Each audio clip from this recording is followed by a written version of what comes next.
Good evening. Y'all know what's going to come next. Good evening. Thank you. Thank you, little one, whoever said that. I'm Gloria Howell and chair of the Dr. Martin Luther King Jr. Birthday Celebration Commission. Good evening, and I'm James Sanders, also a member of the Dr. Martin Luther King Birthday Celebration Commission. It is our pleasure to serve as your MCs this evening, and we welcome you to the 2024 MLK Birthday Celebration. You all happy to be here? Thank you.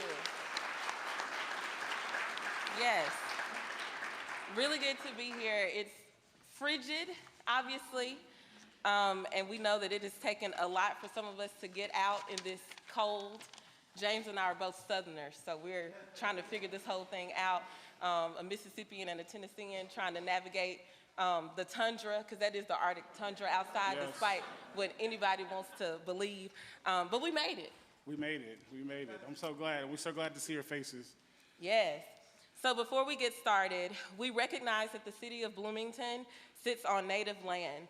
The city, as well as the city administration buildings, are on the traditional homelands of the Miami, Delaware, Potawatomi, and Shawnee people, and we acknowledge they are past, present, and future caretakers of this land.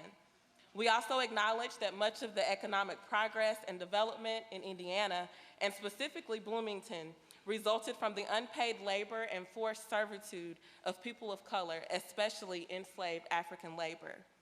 We acknowledge that this land remains home to and the site of gathering and healing for many indigenous and other people of color, and commit to the work that's necessary to create and promote a more equitable and just Bloomington.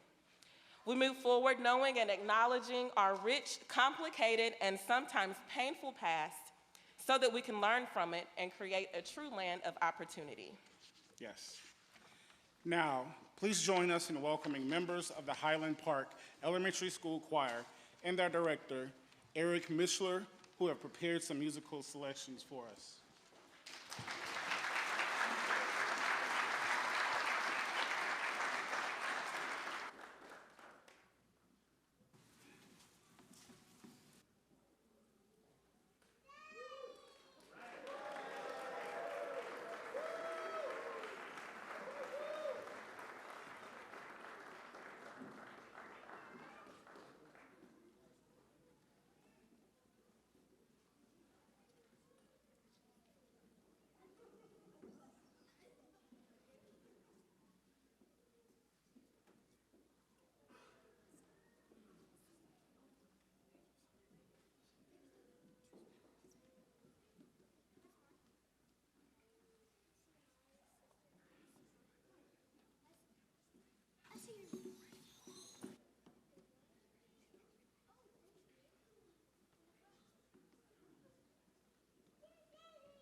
song to finish our performance with than our rendition of We Shall Overcome.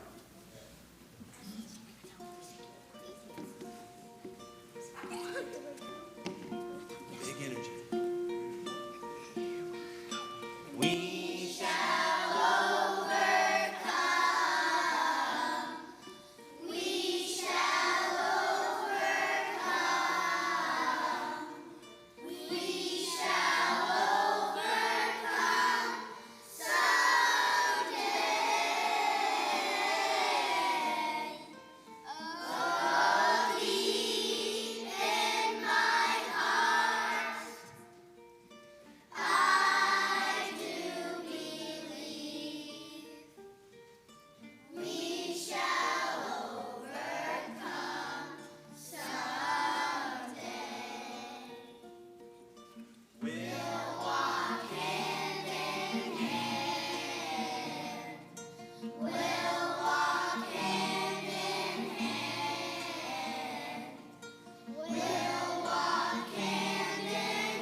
Can we give them one more round of applause? Isn't that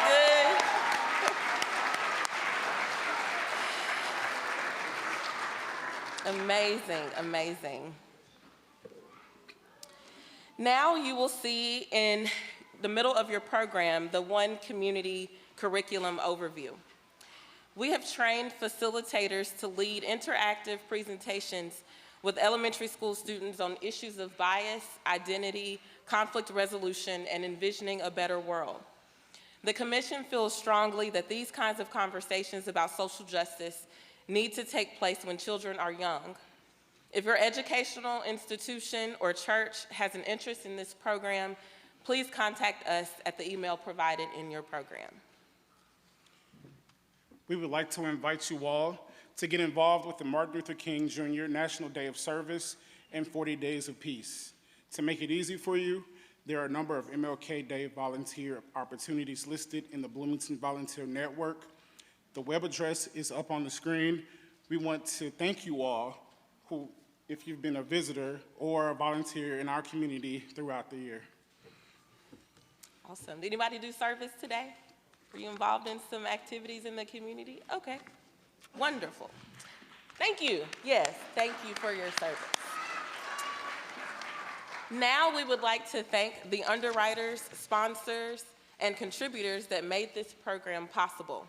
The following major event underwriters donated a minimum of $1,000 for our event tonight: City of Bloomington Community and Family Resources Department, Cook Incorporated, Indiana University Office of the Vice President for Diversity, Equity, and Inclusion, Ivy Tech Community College, Marcus A. Debro and family.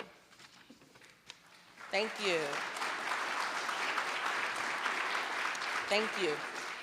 Our event sponsors who gave $500 or more: Bloomington Montessori School, Boston Scientific Corporation, Monroe County NAACP, Old National Bank, Spiritual Assembly Abahai of Bloomington, and finally, our event contributors who gave $250 or more: Day and Jeremiah Fry Funeral Home. Can we give them a round of applause?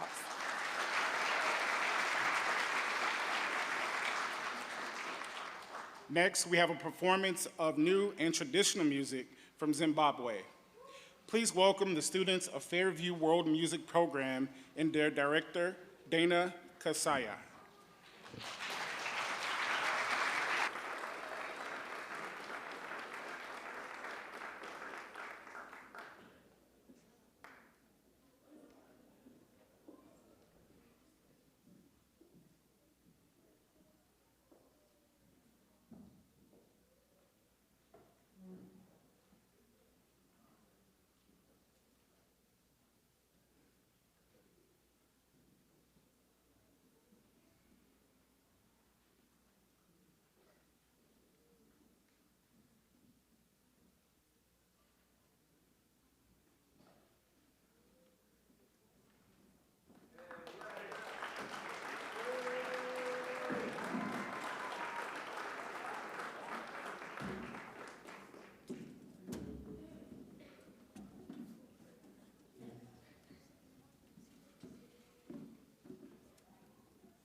Up again for Fairview World Music.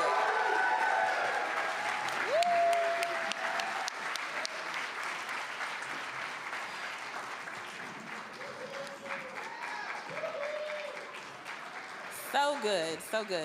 We have some remarkably talented young people in this community, don't we? Yeah, it's special, and we're so incredibly honored to have them join us tonight. And are you a parent, anybody that's a parent of a Fairview student or a Highland Park, a parent, auntie, grandma, auntie, uncle, cousin, fictive kinship? You might not be biologically related, but you still feel like family, anybody? That should be everybody in here, actually, because these are our children, right? Yeah. Give it up for them. Thank you, thank you, thank you. Thank you. And at this time, I have the pleasure of introducing our mayor, Mayor Carrie Thompson. Yeah, give it up for her as well. Thank you. So good to have her with us. After spending her career working to build better communities, Carrie Thompson became Bloomington's 33rd mayor on January 1st, 2024, to bring progress, change, and a new approach to City Hall. Mayor Thompson is the city's second female mayor, but the first woman elected as mayor in the city's 205-year history. Yeah. An experienced nonprofit executive who has managed large organizations, complex projects, and multi-million-dollar budgets, Thompson has a proven record of bringing people together to get things done. A former CEO of Habitat for Humanity of Monroe County, she took over an organization in debt and built it into a sophisticated operation, creating unprecedented growth, a $6 million mortgage portfolio, and hundreds of thousands of dollars in investments that resulted in building homes for more than 400 people. As mayor, she is focused on using her expertise to address some of the city's long-neglected problems. Her priorities include addressing the lack of affordable housing, tackling the drug and mental health crisis plaguing downtown, better assisting our unhoused neighbors, creating a more inclusive, accessible, and responsive government, and ending the political infighting and finger-pointing that has stalled the progress Bloomington desperately needs. Can we give it up for Mayor Carrie Thompson as she comes to do formal greetings and present our Legacy Award. Thank you.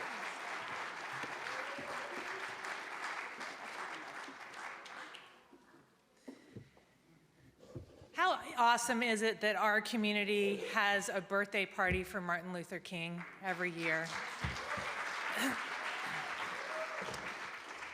You know, this has always been one of my favorite events because we get to see the many instances where our community comes together so beautifully.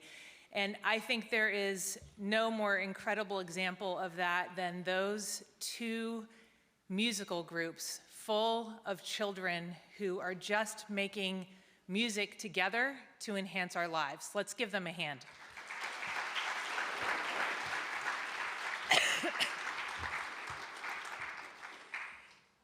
You know, I've been reflecting a lot, obviously, in the last 2 weeks now, since I was sworn in as mayor, about what it's really going to take for us as a community to move towards that beloved community that Martin Luther King laid out for us.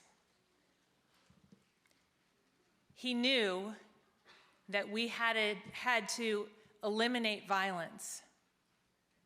We had to come to a point of racial justice.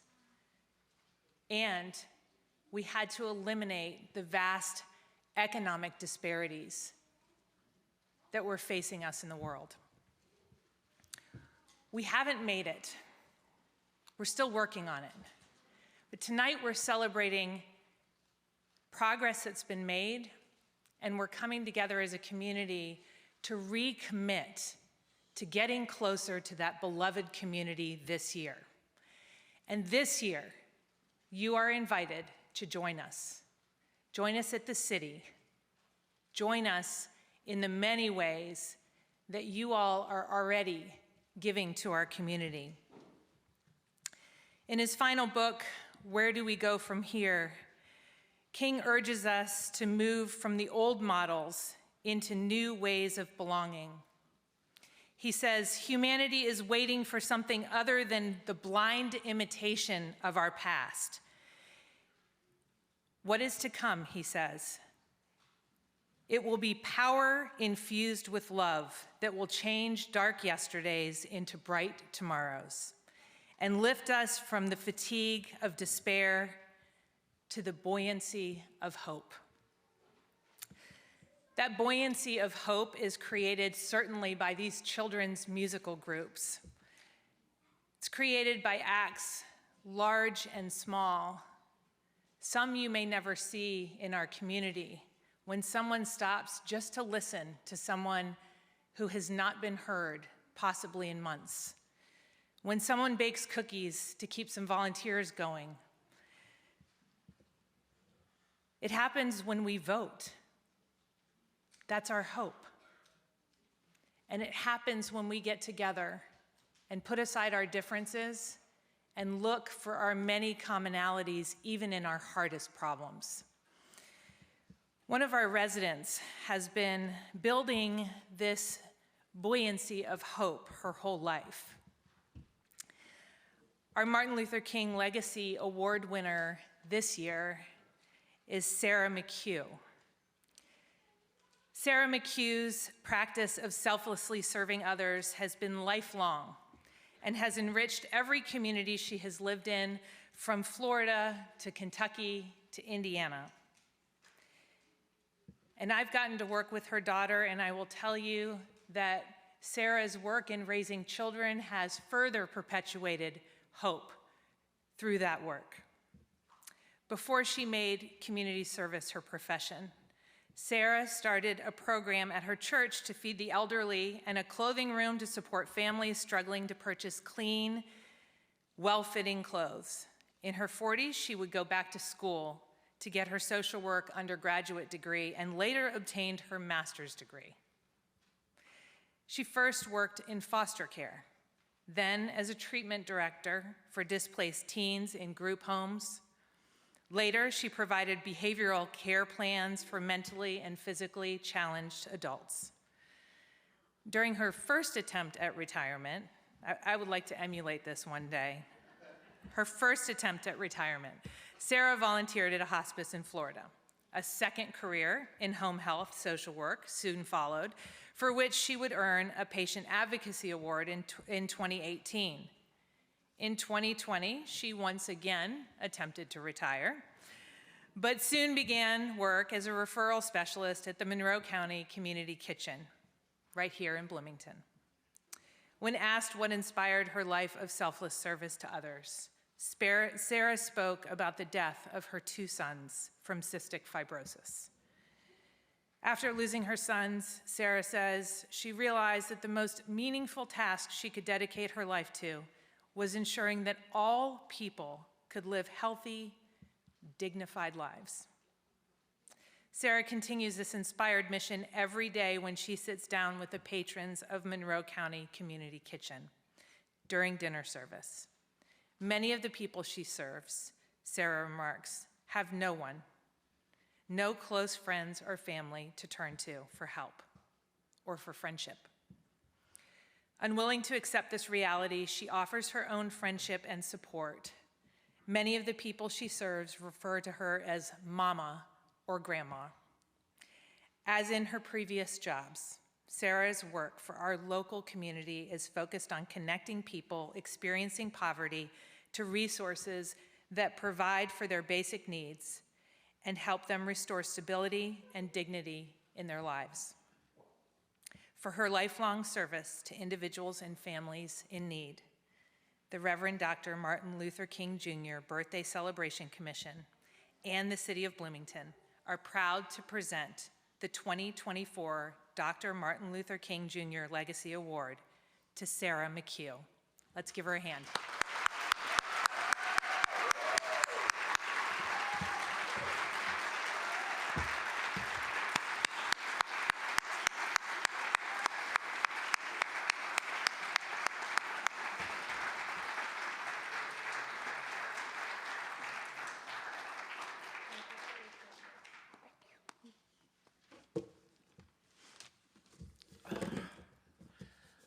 I humbly accept this recognition.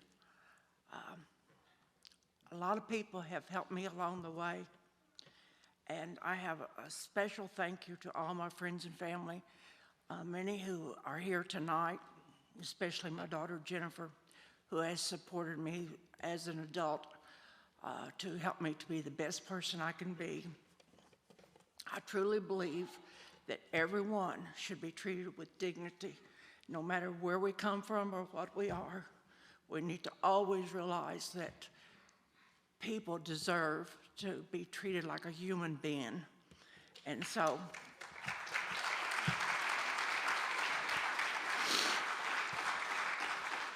I thank my church community of Southern Hills Church of Christ, who have donated so many things to the community kitchen, so many food to help with food donations, and also anything that I have asked for donations to make some people's lives a little more comfortable, if not for about an hour or so, and they have done that.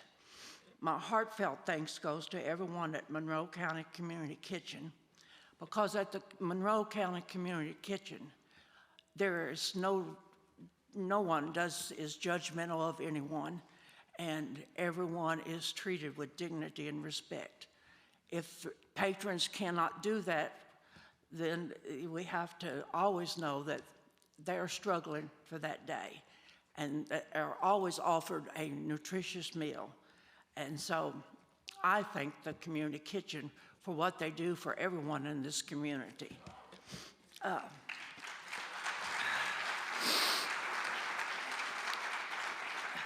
The staff at the community kitchen, they are dedicated people. And then we also have so many volunteers, and without the volunteers in this community, the kitchen would not be able to do what they do.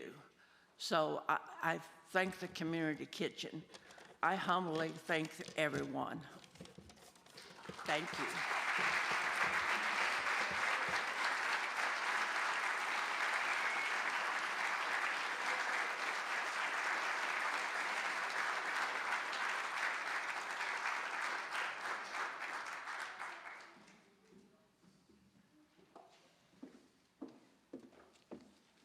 Thank you, Mayor Thompson, and congratulations again, Ms. Sarah McHugh, our Legacy Award recipient. So deserving. Congratulations.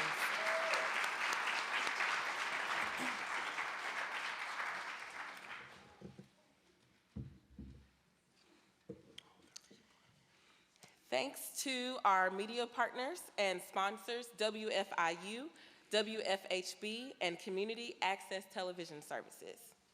They have made it possible for so many people to hear about this event, and for those who can't be here in person today to watch it live from home or catch it later. James, don't you have a special opportunity to tell us about? Definitely. Thank you, Gloria. The Commission on the Status of Black Males is seeking nominees for the 2024 Outstanding Black Leaders of Tomorrow. The Commission on the Status of Black Males recognizes the importance of highlighting the outstanding contributions made by young African-American men and women in our community for their outstanding leadership, scholarship, and involvement. We invite you to nominate a young person who inspires you for this annual award. The 2024 deadline for nominations is Monday, February 12th. These awards will be presented during the Black History Month Gala on Saturday, February 24th. Nomination forms for both are available online at the address on the screen. Thank you, James. Up next, we are pleased to present you with a performance from one of Indiana University's most beloved musical ensembles. This choir's authentic renditions of broad and diverse repertoire, including folk songs, hymns, blues, jazz, gospel, and more, have been performed around the world. As you listen to these songs, you can't help but be moved. Feel free to sing along, clap, and rock out as we celebrate choral music from African American and African diasporic traditions. Please welcome the African American Choral Ensemble and their director, Dr. Raymond Wise.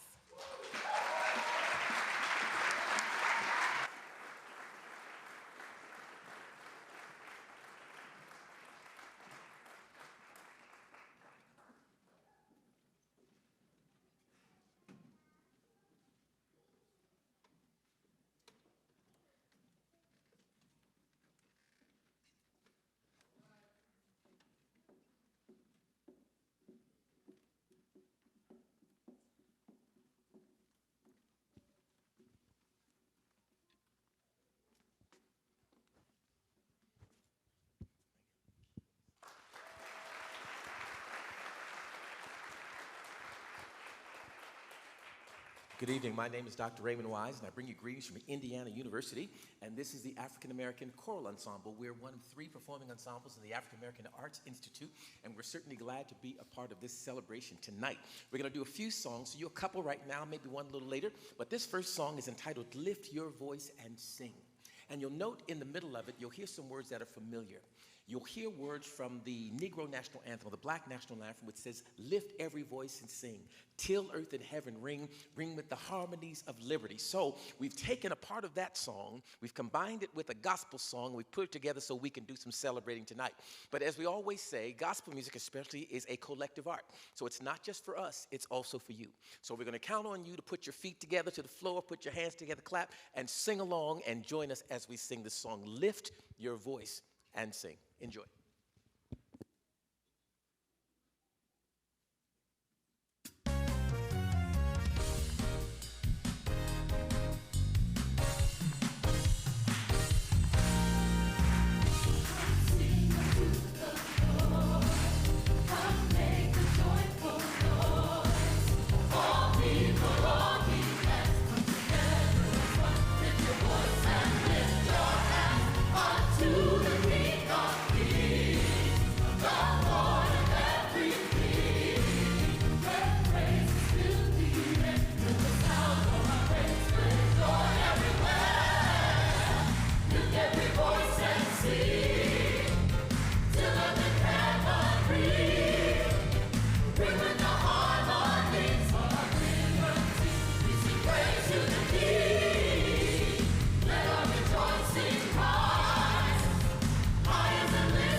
We're going to share another song right now. It's entitled "See Me."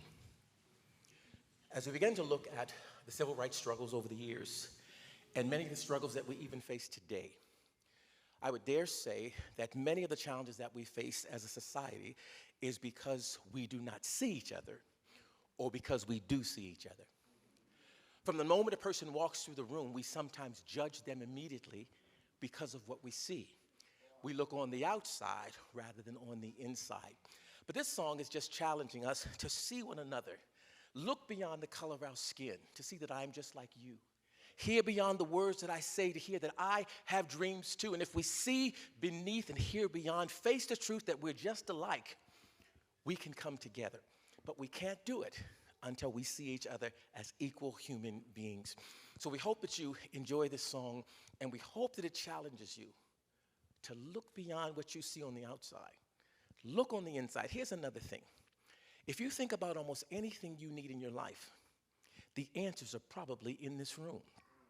But you don't know because we don't know one another and we don't see one another. So this song says, we may have the answers to your problems, but if you allow us together, when we see each other, we can solve them. So enjoy. See me.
Give the choral ensemble another round of applause.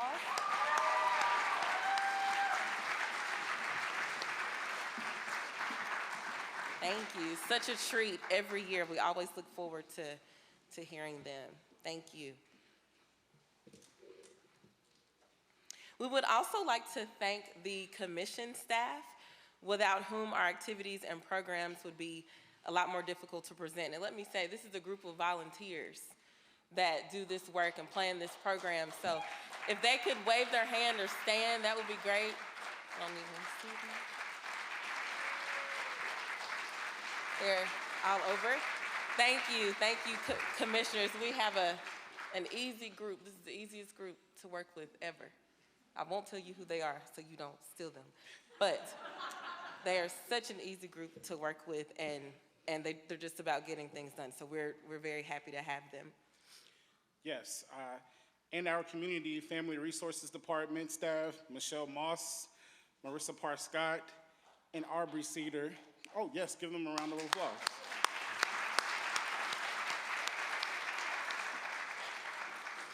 They helped put together this evening's program. Without them, we would not be able to run as efficiently and graciously as we do now. So thank you again. We would also like to thank the beloved CFRD Director, Beverly Calendar Anderson, and the rest of her staff for their support. The Queen Bee, we love her.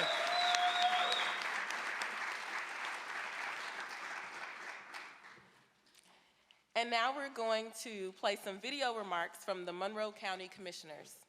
Following the video, Commissioner Penny Githens will join us on stage to bring us additional greetings from the commissioners. Hello and welcome from your Monroe County Board of Commissioners. I'm Penny Githens. I'm Julie Thomas. And I'm Lee Jones. It's hard to believe that Dr. King would have been 95 years old today. Despite the passing of so many years, his philosophy and teachings are every bit as relevant for us now as they were when he was alive. As you know, the theme of tonight's event, Unlocking Freedom, the Transformative and Liberating Power of Education. Dr. King saw education's potential to uplift, to inspire, to motivate, and to affect real change. As an educator and historian, I've seen firsthand that education can provide significant opportunity for greater equity in our society. In honor of Dr. King, on his birthday, here are some of his earliest thoughts on education, thoughts which certainly still hold up today. And I quote, "To my mind, education has a twofold function in society.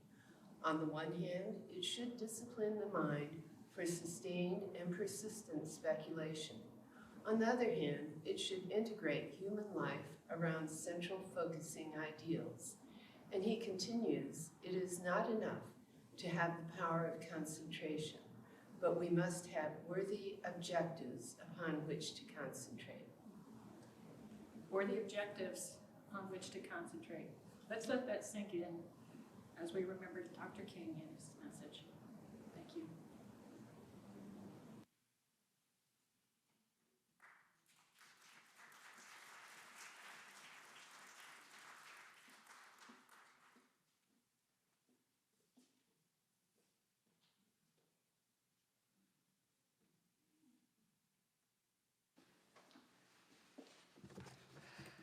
Well, several hard acts to follow. But I bring you greetings from my fellow commissioners, Dr. Julie Thomas and Lee Jones. They regret they can't be here tonight. And I'm amazed, given the weather, how many people are here to join us. I'd like to say just a little more about Dr. King's thoughts on education, specifically around the importance of having not just the power of concentration, but also having worthy objectives upon which to concentrate. When I think about education, a few different worthy objectives come to mind. Some of these we're actually working on in Monroe County right now. And as for others, of course, there's still a lot to do. First, I believe that education can truly be the great equalizer. But for that to happen, our children must get the very best start in life possible. So get ready, I'm going to throw some numbers at you. 85% of a child's brain development, which forms the foundation for thought and reason, 85% takes place before the age of 3. 85%. That means we can't simply wait for kids to start pre-K at the age of 4. No. We need to make sure that all of our children have quality early learning opportunities, while most of that early cognition, that early development is taking place. Good nutrition is also another key factor when it comes to that early development. To help with that locally, Monroe County government, with the Board of Commissioners joining with the County Council, have allocated over $650,000 to the Community Kitchen, Hoosier Hills Food Bank, and Pantry 279. These funds have come from the Federal CARES Act and the American Rescue Plan Act. Some of this money specifically will help the Community Kitchen, which we heard about earlier, open another location. This is something that will provide very young children in need with a better start. We've also provided over $1.2 million to expand and improve childcare in our community. That includes the final piece of funding that the Summit Hill Early Learning Center needed to build a new infant and toddler learning center. Thank you. So what about some of those other worthy objectives? We must absolutely guarantee that the full history of the United States is taught.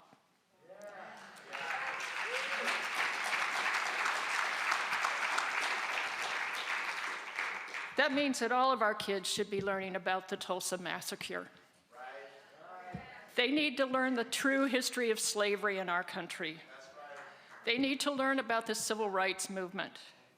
They need to learn about the real roots of the Civil War, which some of our current candidates don't seem to understand. And they need to learn, as we heard from some of our singers here, to see people as they are. And we must continue to share Dr. King's vision of equality, his desire to end hunger, racism, and war, and his goal of bringing about social change through nonviolence. Those of you who are here this evening know that Dr. King was never afraid to speak his mind. He never accepted the status quo. And we need to ensure that everyone has the opportunity to learn what Dr. King taught us. So tonight, as we commemorate Dr. King, let us pledge to continue his legacy and to unlock freedom through the transforming and liberating power of education. Thank you for allowing me to be here tonight.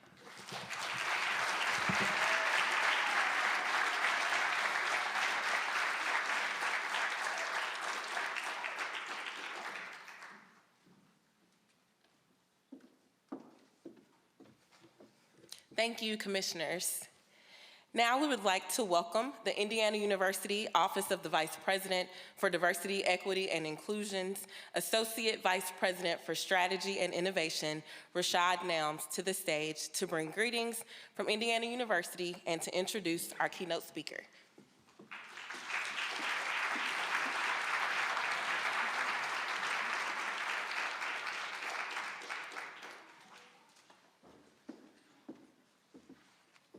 Good evening. Distinguished guests, Mayor Carrie Thompson, ladies and gentlemen. On behalf of President Pamela Whitten and Indiana University, I am honored to deliver this evening's welcoming remarks. I'd like to thank again Mayor Thompson and her office for extending this special invitation. As I reflected on what would have been the Dr. Reverend Martin Luther King Jr.'s 95th birthday, and this evening's theme of unlocking freedom, the transformative and liberating power of education, I thought about our tendency to limit him or to put him into a specific moment. We frequently discuss and celebrate him as if he were frozen in time, a character in a story that took place in some distant past. By doing this, we fail to identify and to acknowledge how his values, his actions, and his principles apply to today's society. And perhaps more importantly, how they apply to us. It's against this backdrop, then, that I'd like to share with you 3 lessons that we can take from Dr. King's life and apply it to our own, helping us to become more Martin-like. Lesson number 1, have a dream. In his seminal August 28th, 1963 I Have a Dream speech, Dr. King said the following: I have a dream that one day on the red hills of Georgia, the sons of former slaves and the sons of former slave owners will be able to sit down together at the table of brotherhood. I have a dream that one day even the state of Mississippi, a state sweltering with the heat of injustice, sweltering with the heat of oppression, will be transformed into an oasis of freedom and justice. I have a dream that my 4 little children will one day live in a nation where they will not be judged by the color of their skin, but by the content of their character. I have a dream today. The most striking thing about his remarks was the level of detail and precision regarding his dream. Whether it was former slaves and slave owners sitting down together or his black children living in a nation where they are no longer judged by their skin color, Dr. King's dream was clearly articulated. My challenge to us all this evening, then, is to develop and to clearly articulate our collective dream of what equity, diversity, inclusion will look and feel like once it's realized. Lesson number 2, act in spite of fear. In his notes for his 1957 sermon, The Mastery of Fear, Dr. King wrote the following. Now, we must make it clear that the admonition, be not afraid, does not mean get rid of all fear. Without fear, the human race could have never survived. Fear is a powerfully creative force. Every saving intention and every intellectual advance has behind it, as part of its motivation, the desire to avoid or escape some dreaded thing. So the difficulty of our problem is that we are not to get rid of fear altogether, but we must harness it and master it. Like fire, it is a useful and necessary servant, but a ruinous master. Ladies and gentlemen, our abilities to realize our collective dream of a fair and equitable society is predicated not on eliminating our fears of being isolated because we speak out, our fears of saying or doing the wrong things, our fears of embarrassment, but by harnessing and leveraging our fears to do the right thing at all times. The third and final lesson, take affirmative action. There's a tendency for many of us, as well-meaning as we may be, to feel that we are creating a world of equity and equality, but not doing anything that's racist or discriminatory. While that is a good beginning, it is not enough for realizing our collective dreams. I, like so many other African Americans, people of color, and other historically underrepresented groups, we need you to act affirmatively and intentionally. We need you to seek out and to address inequities and inequalities rather than merely respond to them. It is not enough to simply put Black Lives Matter in our yards or to deplore racist statements and acts. We need you to proactively seek and to address individual, institutional, and systemic inequities and inequalities. In closing, we can all be Martin-like, a hero both to ourselves and to others. I'd now like to introduce our keynote speaker, Mr. Jesse Hagopin. Jesse is an award-winning educator and a leading voice on issues of educational equity, the school-to-prison pipeline, standardized testing, and more. He is an editor, an author, public speaker, and organizer. Jesse is also an ethnic studies teacher at Seattle's Garfield High, the same high school he attended as a teenager and the site of the historic boycott of the MAP test in 2013. Jesse is the co-editor of the books Black Lives Matter at School and Teaching for Black Lives, and is the editor of the book More Than a Score, The New Uprising Against High-Stakes Testing. His writings have been published in numerous books and in countless national and international publications. As an organizer and an advocate for his students, Jesse organizes for social equity educators and athletes for impact. He partners with the Coaching Boys into Men program and Team Up Washington, programs designed to engage high school student athletes in dialogue about gender equity, healthy relationships, sexual assault, and consent. Jesse has received awards from the Academy of Education Arts and Sciences, the Abe Keller Foundation, the Seattle King County NAACP, and the Lannan Foundation for his work both in education and social justice. So please help me to give a warm welcome to educator and activist, Jesse Hagopin.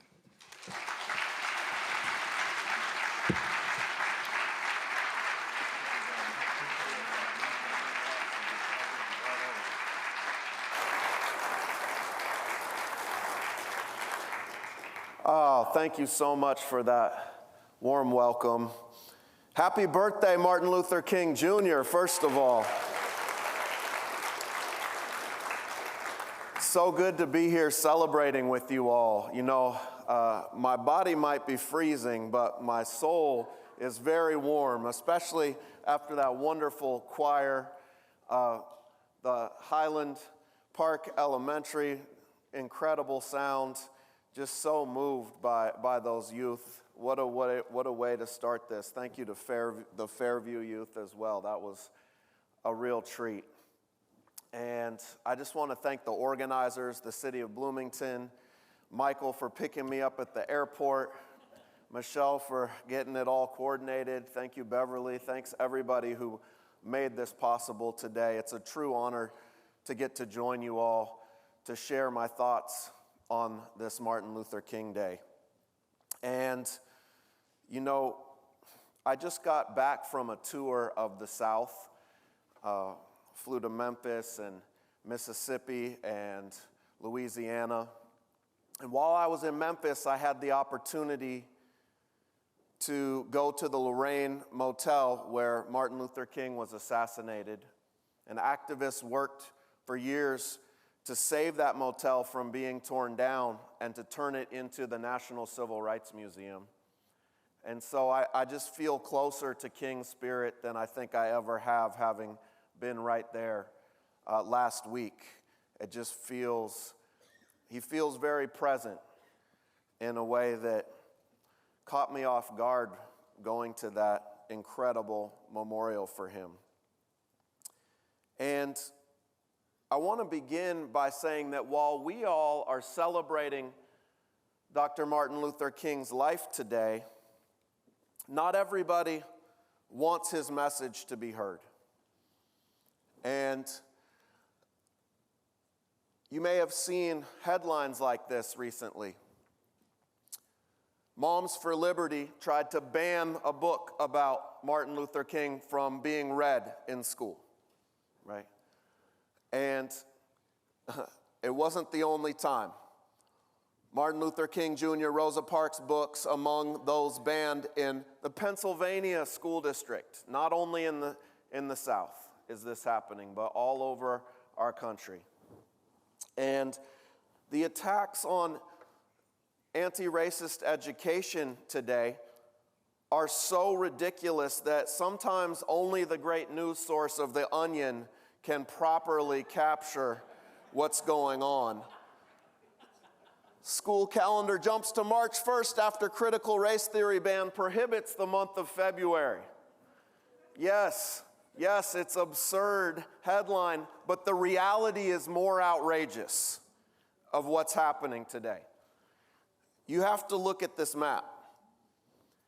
When you look at this map from UCLA, you'll see that every single state in the country, except for Vermont, has either proposed a ban on teaching about structural racism, has passed a ban on it, or has local school districts that have passed it, those bans, that would prohibit teachers from telling the truth about our nation's history. These laws would require educators to lie to their students about the history of this country and to deny the fact that it was built off of the enslaved labor of black people and the stolen land of Native people.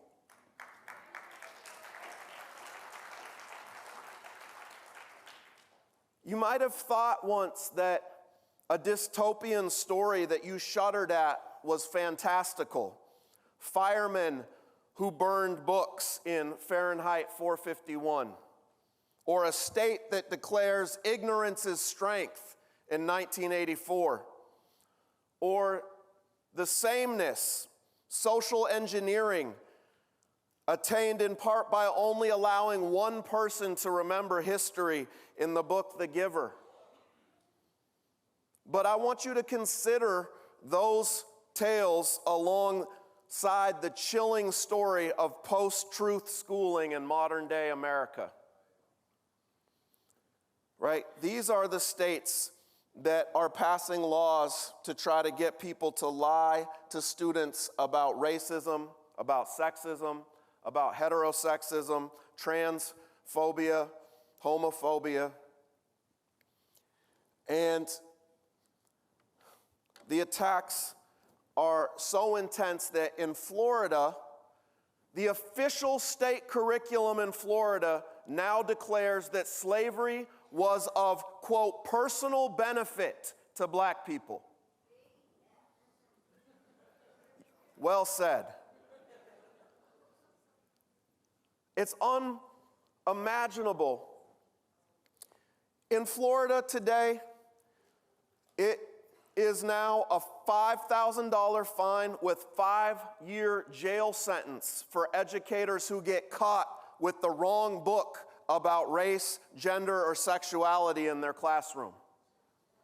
I'm working with educators in Florida right now, organizing study groups with courageous educators who are using the book I co-edited, Teaching for Black Lives, as a text to bring teachers together to think about how to combat these laws.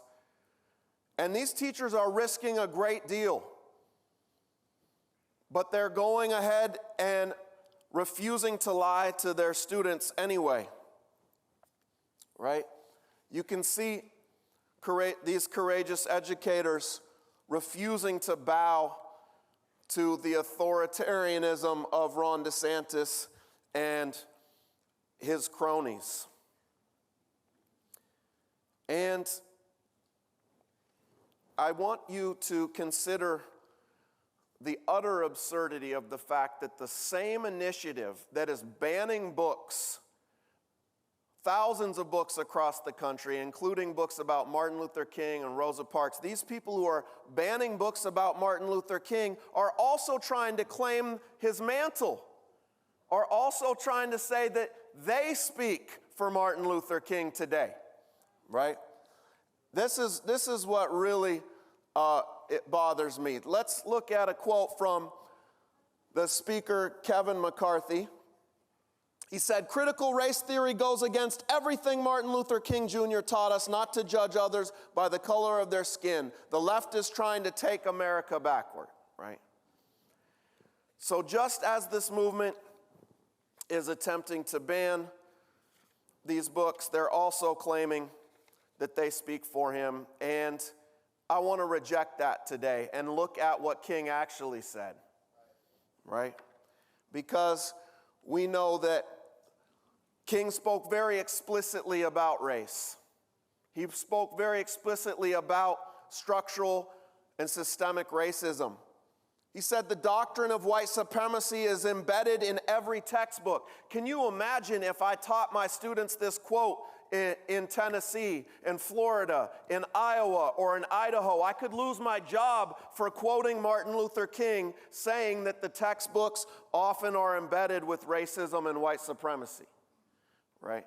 That's the reality of what's happening in America today. And this is a more tame quote from Martin Luther King, to be honest. Martin Luther King was a radical. He wanted to overturn the society that we live in today that could be the wealthiest society in the world and have thousands of people out in the street cold without a home, right? He wanted to overturn a structural system and an economic system that would produce such massive inequality.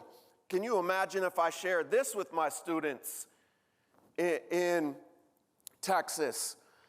Something is wrong with an economic system of our nation. Something is wrong with capitalism.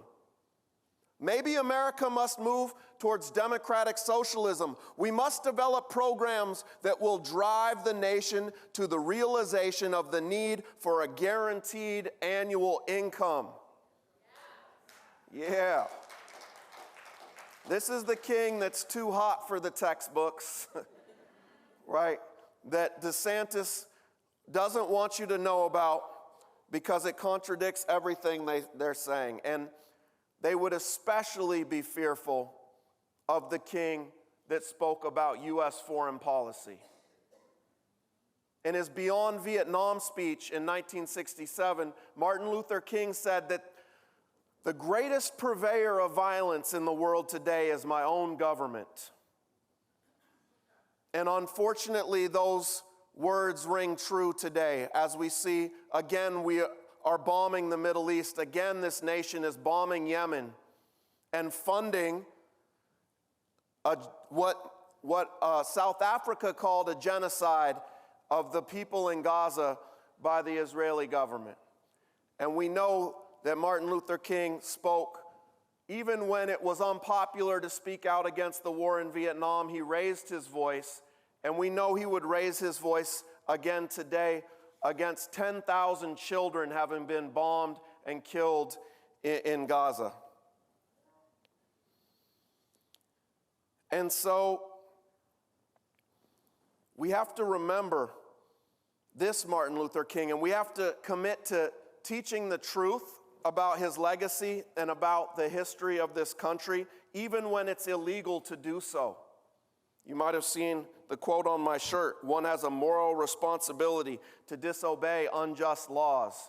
And I'm proud to say that I'm with an incredible groups of teachers across the country who are doing just that. And I was reminded of the importance of studying history and of learning this history and teaching this history when my dad made an incredible revelation for our family. About 2 years ago, he discovered the location of where our family had been enslaved in Morgantown, Mississippi. And right away, we wanted to make a journey down there to learn about what our family had endured and persevered through. And so we immediately made plans, bought our plane tickets to go to Mississippi to learn this history. And then the COVID rate spiked, and we had to cancel our trip. Then my dad had a stroke, and we had to cancel the trip again. I got long COVID. We had to cancel the trip again. My brother has a fear of flying and was very nervous about going at all. And so we had all these obstacles in our way. I'm excited to tell you all that finally this past June, we had the opportunity and we made it down to Morgantown, Mississippi to see the land our family had survived on. And it was a life-changing experience for me, and it reaffirmed for me why teaching this history to the high school students I've worked with and the communities and youth that I work with is so important to me. And when we got to the land in this very small town of Morgantown, Mississippi, we were able to find the man that owned the plot of land. And he was at first wondering why we were there with the camera out and was uneasy with our presence. But my dad explained to him that we were on this pilgrimage to learn our history and to share it with others. And he said, "Wait here."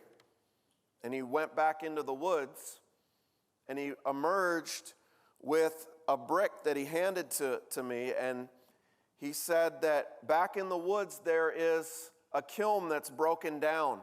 It's been there for a long time. He said our enslaved ancestors had used that kiln to make these bricks, and that this brick was a remnant from my ancestors. That was an incredible moment for me. Then he took us back there so we could see it, and to a plot of land that was a grave site where our ancestors had buried each other. And there was only one tombstone left standing there, but he had actually maintained it. And we were overwhelmed with emotion, and we performed a ceremony there to honor our ancestors. And I read a letter that we placed in a box that we buried there for our ancestors. And I want to read to you the letter that I wrote that I read for my ancestors that day. This is my great-great-grandmother, Laura Lenoir, who was enslaved there on the plantation. And this is the plantation house in Morgantown, Mississippi. And so standing in what would have been the shadow of that house, I read this letter to my ancestors. Beloved ancestors, many obstacles have been placed in the way of us returning to the land where you were enslaved, abused, and forced to work to enrich the white Lenoir enslavers. The pandemic, a stroke, fear of flying, long COVID delayed our journey here. Before that, the education system withheld any knowledge of where you came from, the cruelty you endured, or the creativity and the beautiful resistance that you contributed to the world. The system of white supremacy used many tactics to deceive and to prevent our family from making this pilgrimage to where you were held captive and denied manumission. Despite the many obstacles and the plots to hide this place from us and deny us knowledge of this land and your existence here, we have found it.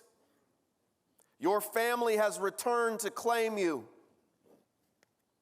We have returned to the forced enslaved labor camp that was politely referred to as the Lenoir Plantation. We have returned to the place where you no doubt spent endless hours picking cotton and tobacco with the promise of the lash if you slowed down or refused. We have returned to the site of unspeakable horrors, but we have also returned to the place where you all dared to live. A place where you all had the incredible courage to love, despite knowing that falling in love could inflict a terrible pain when your beloved was sold away or worked to death. We are here. We are at the very place where you found ways to guard your humanity from those who thought it was possible to steal. We are here where you sang together, granted forgiveness to a friend who hurt your feelings, dressed the wounds of those who were injured, bounced a baby on your knee, and held those in need of comfort.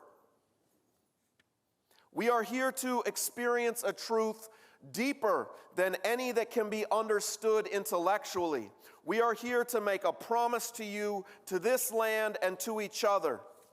You will not be forgotten. It doesn't matter if they pass laws to make it illegal to speak about you or to teach about you or to learn about you, because those laws don't govern us. Only the truth and love govern us. And so we will pass on the knowledge of this land and your existence here to our posterity and to all we encounter. We send you our deepest gratitude for gifting us the will to survive and the spirit of resistance that you pass to us through your blood and through your stories.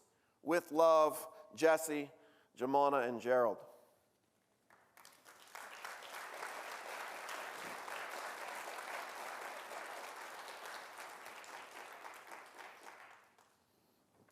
And I knelt on the ground right there, and I could feel the ancestors beneath us and feel their love being returned.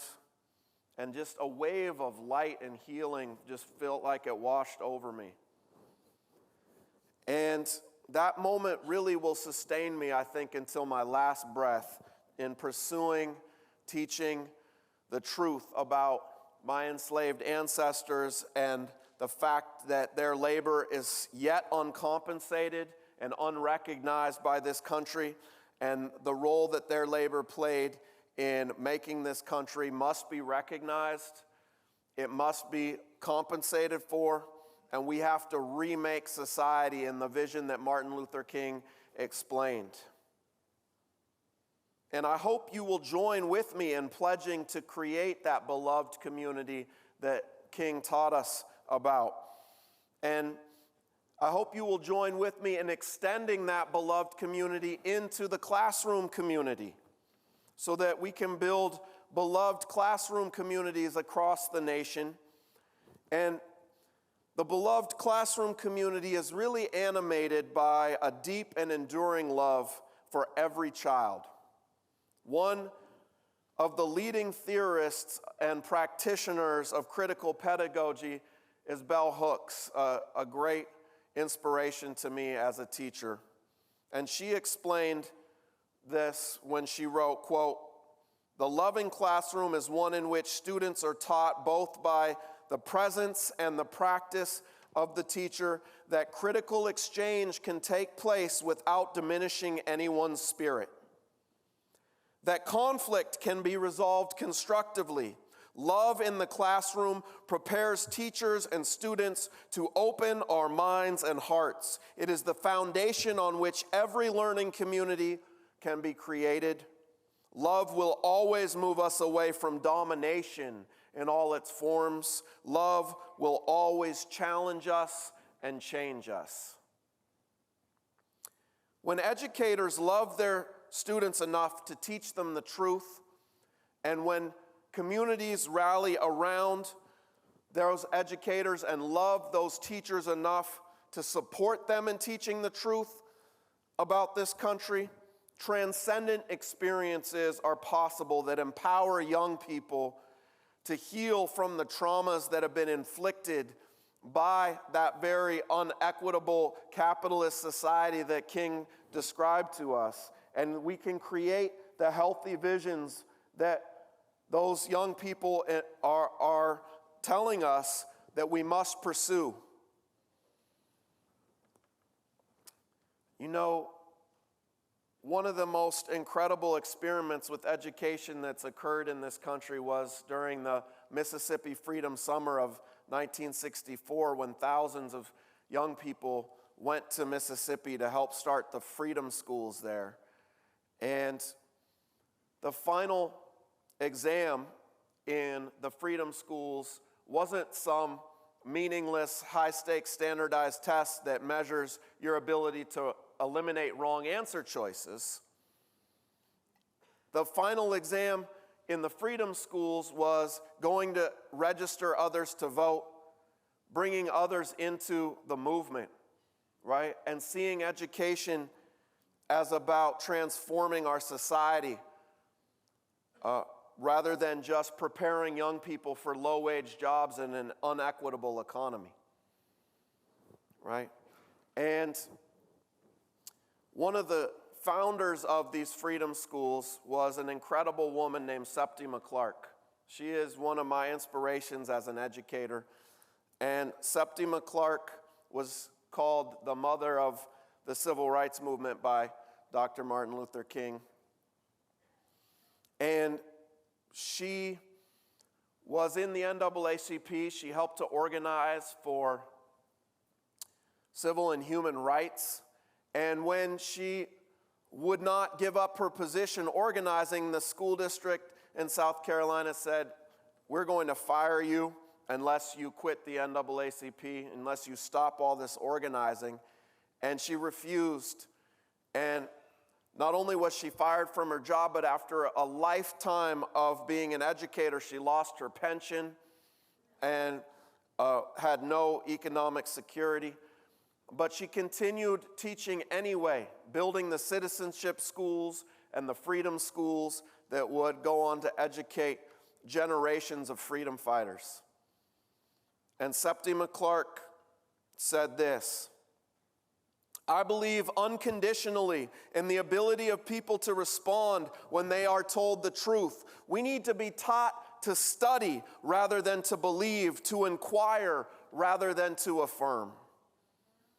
Right? And that is my hope for our young people today, that we can be behind them in this quest for critical thinking that doesn't close off their ability to ask tough questions about where this nation came from and about where we are heading, and that we allow that free exchange of ideas in the classroom, especially those that challenge injustice, that challenge racism, that challenge every form of discrimination.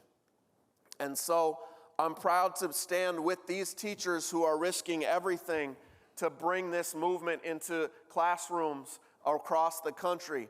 You can hear from Aaron in Arizona, who said, "The truth is worth more than the $5,000 fine the state of Arizona wants to slap on me if I allow my students to become critical thinkers," right? I stand with Aaron in that struggle, and I hope you all will stand with me too to keep these laws out of our classrooms and allow our students to be the next incredible organizers to make the society we know we all deserve. Thank you so much, Bloomington, for having me out today.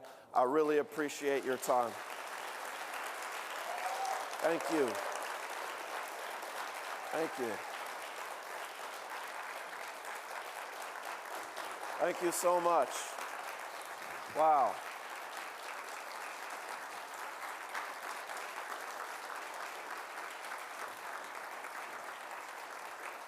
Wow, thank you all so much.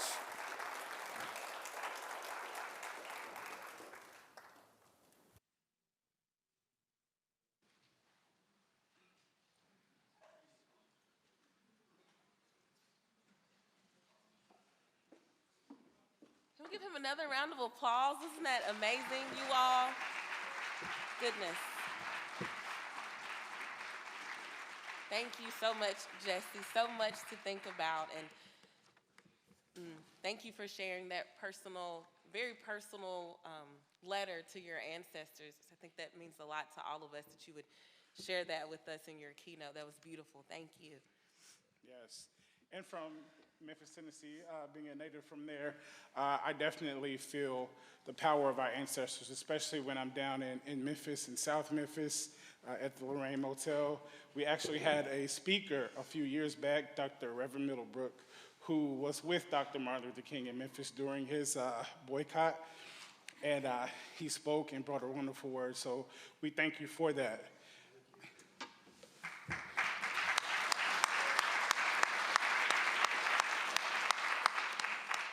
Now we'd like to welcome Beacon's Executive Director and Affiliated Community Minister for the Unitarian Universalist Church, Reverend Forrest Gilmore, to the stage for a closing reflection.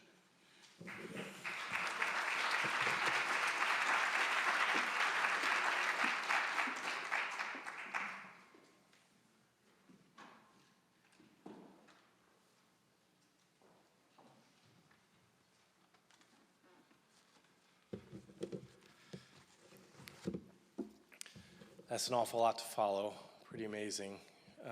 Just the whole night has been pretty incredible, but to also just honestly follow the words of two brilliant black men and what they offered to us is just fantastic. So thank you both for your words and everyone tonight, but particularly following you two is incredible, humbling privilege. I am honored to be here as a grandson and great-grandson of Italian and Irish immigrants. I'm grateful to have the opportunity to speak to you tonight. And as we close tonight's celebration of Reverend Dr. Martin Luther King Jr.'s birthday, and we also at the same time live in a world where King's vision of the beloved community of love and justice has not yet come to be, I want to offer these words from Universalist minister Clinton Lee Scott. He said, "Always it is easier to pay homage to prophets than heed the direction of their vision. It is easier blindly to venerate the saints than to learn the human quality of their sainthood. It is easier to glorify the heroes of the race than to give weight to their examples. To worship the wise is much easier than to profit by their wisdom. Grandchildren of those who stoned the prophet sometimes gather up the stones to build the prophet's monument. Grandchildren of those who stoned the prophet sometimes gather up the stones to build the prophet's monument." It is, of course, not enough, and we've heard this tonight, but it is, of course, not enough for us to leave here tonight feeling moved but not changed. So I ask you to take that with you. In what ways will you restructure your own life to ensure the beloved community of love and justice? In what ways can you contribute to the betterment of our community locally, right here in our beloved Bloomington? Issues that directly speak to King's vision, like issues like the conditions of our local jail and the segregation in our public school system. And of course, something that's very close to my heart that is deeply connected to the history of racism and classism, homelessness, and the challenge of housing in our communities. These are things that are right here, right in our community that we can have impact on and that we can change, and right now are not where they need to be. So I ask you, how will you honor Martin Luther King Jr.'s legacy, not by paying homage to him, but by heeding the direction of his vision? King, in his famous letter from Birmingham jail, cautioned us against what he called white moderation, being more devoted to order than to justice, preferring a negative peace, which is the absence of tension, to a positive peace, which is the presence of justice. But not only did he label the actions and inactions that do harm, he also offered us the way out. He told us to become an extremist for love and justice. King struggled with the label extremist. He struggled when he was called that, and I imagine some of you as well might struggle with that label extremist. It's often used in very negative and harsh terms, but he chose to reclaim that word as an antidote to the status quo of inaction. He said, "I have tried to say that this normal and healthy discontent can be channeled through the creative outlet of nonviolent direct action. Now, this approach is being dismissed as extremist. But as I continued to think about the matter, I gradually gained a bit of satisfaction by being considered an extremist. Was not Jesus an extremist for love? Love your enemies, bless them that curse you, do good to them that hate you, and pray for them which despitefully use you and persecute you. Was not Amos an extremist for justice? Let justice roll down like waters and righteousness like an ever-flowing stream." So the question is not whether we will be extremists, but what kind of extremists will we be? Will we be extremists for hate or for love? Will we be extremists for the preservation of injustice or for the extension of justice? Will we be extremists for hate or for love? Will we be extremists for the preservation of injustice or for the extension of justice? Those words, amongst others, should be the measuring stick by which we evaluate how much we honor the Reverend Dr. Martin Luther King, Jr. Those are the words we should take away from here and build them into our lives. Not just talk about them, not just say how great they were, build them into our lives and all of the systems that surround our lives, affecting so many in our community. Always, always, always, it is easier to pay homage to prophets than to heed the direction of their vision. May we heed the direction of King's vision. Shalom, amen, and blessed be.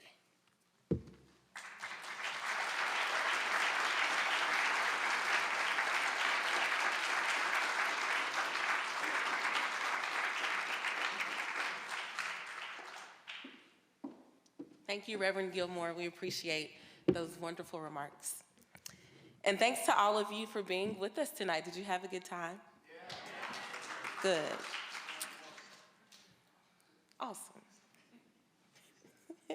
The commission values your feedback on our events. We need to know how you did so that people will, let us have this again, right? So we need you to find the QR code. It's right here on the screen so we can get, some mean green and have a nice program. So please do the survey. A few quick questions about your experience. We want to know how you enjoyed the program. You said you enjoyed it, so we need that to be documented, okay? Okay? Thank you very much. We are going to end this special occasion on a joyful and celebratory note. Please welcome back to the stage the African American Choral Ensemble and their director, Dr. Raymond Wise.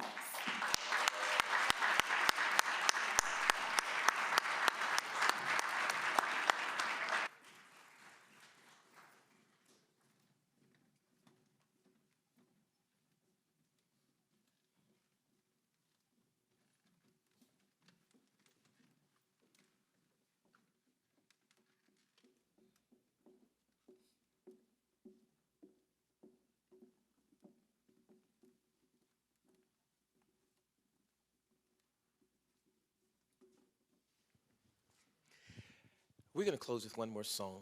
This song is entitled, I've Got a Robe.